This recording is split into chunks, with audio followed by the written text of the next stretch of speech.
The year 2021 marks the centenary of the founding of the Communist Party of China. After a century of glorious history, the CPC has developed into the largest Marxist ruling party in the world. It has been in power for more than 70 years in the largest socialist country in the world and has more than 95 million party members. Today, China's per capita GDP exceeds $10,000, with the world's largest middle-income group and the world's largest social security system. So what exactly has the CPC done to win such widespread support and respect from the 1.4 billion Chinese people? Why hasn't the party caused China to collapse, as predicted by the West?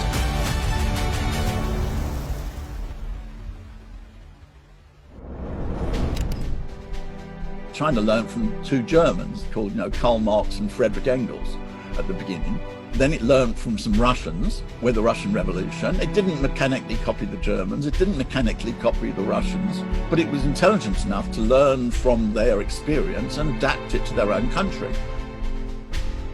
与时俱进是什么意思？就是根据时代的发展、条件的变化，调整我们的路线方针政策。过去我们的改革主要在需求侧，但是今天我们发现我们的问题其实更多的在供给侧，我们有效供给是不足的，我们的高品质产品供给不足，满足不了老百姓的美好生活需要，这些决定了我们必须推动供给侧改革。Chinese Communist Party, I call it a missionary party. So, every time when a new time comes, Chinese Communist Party will define its new mission. For example, during Mao Zedong's time, the party's mission was to build a new China, to defeat its enemy. When it comes to Deng Xiaoping, Communist Party's purpose is to get China out of what Deng Xiaoping called socialism with poverty. Then when it comes to Xi Jinping, China into a new era. So Xi Jinping has redefined the mission of the Chinese Communist Party.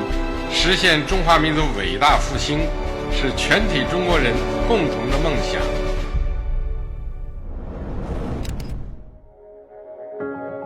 The CPC's century-long exploration and practice has not all been smooth sailing.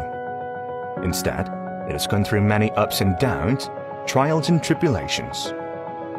These have not only strengthened the party's original aspirations, but also helped the party accumulate valuable experience in running the party and the country. There's no perfect people, there's no perfect political system, and how one reacts to mistake is a real test of leadership. The big decision that China made was to prioritize the people's welfare in economic development over some vision of ideological rigidity, which had been a dominant feature prior to the beginning of reform and opening up. The only way you can not make errors is if you don't do anything.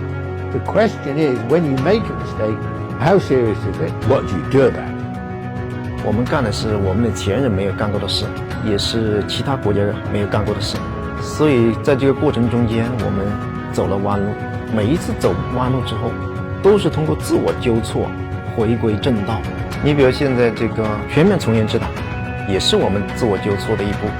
因为我们党出现了腐败问题，老百姓不满，已经影响到了我们党的生存，影响到了党的机体的健康。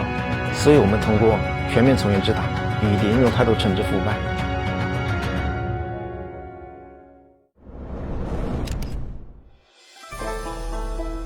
The governing of a country needs talent. The CPC long adheres to the principle of selecting officials on the basis of both integrity and ability, with priority given to integrity. This talent recruiting system is rooted in China's time-honored political and cultural tradition, which is fundamentally different from the Western model. 中国共产党的这个干部选拔机制啊，它是一个系统的工程。进入队伍，凡进必考。进入这个队伍之后，你需要到基层去历练，了解基层的情况。在我们国家不可能出现那种政治的素人承担重要的职务。To be successful in the Chinese country, you've got to have very high levels of competence in lots of different areas. You've got to really run things. You know, maybe you come from originally from town, get promoted, and you go through a city, then you get to a province, and you're running things all the time. I remember 2017, an Englishman wrote an article, and he said the big difference between China and America, the biggest difference is not that one is capitalist and one is socialist. He said one's run by lawyers and the other's run by engineers. The Western model fundamentally is individualized. You have a concept in Britain called the big beasts. It means some individuals are supposed to be extremely talented. Or in the United States, you have, lots of personalities in politics. Film star becomes president, if we take Reagan, or presenter of TV show like Donald Trump becomes president. It's all looked at individually, right? But this is not a strong system. 西方领导干部的选拔，可能他需要有良好的形象、很好的口才，背后需要有金主的支持，会表演，鼓动老百姓，吸引老百姓的眼球，让他投票。Among the secrets of the CPC success summed up by the international community, there is an indispensable one. The CPC has always adhered to the principle of putting the people first.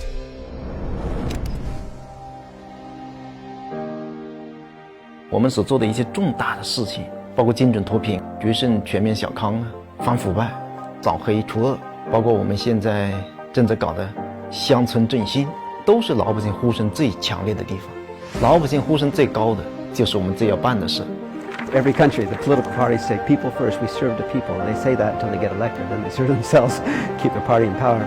But in China, consistently, and I've been to almost every province in China and most parts of every province, I think, policies all go down to the local level and they're all focused on improving very basics. And the people.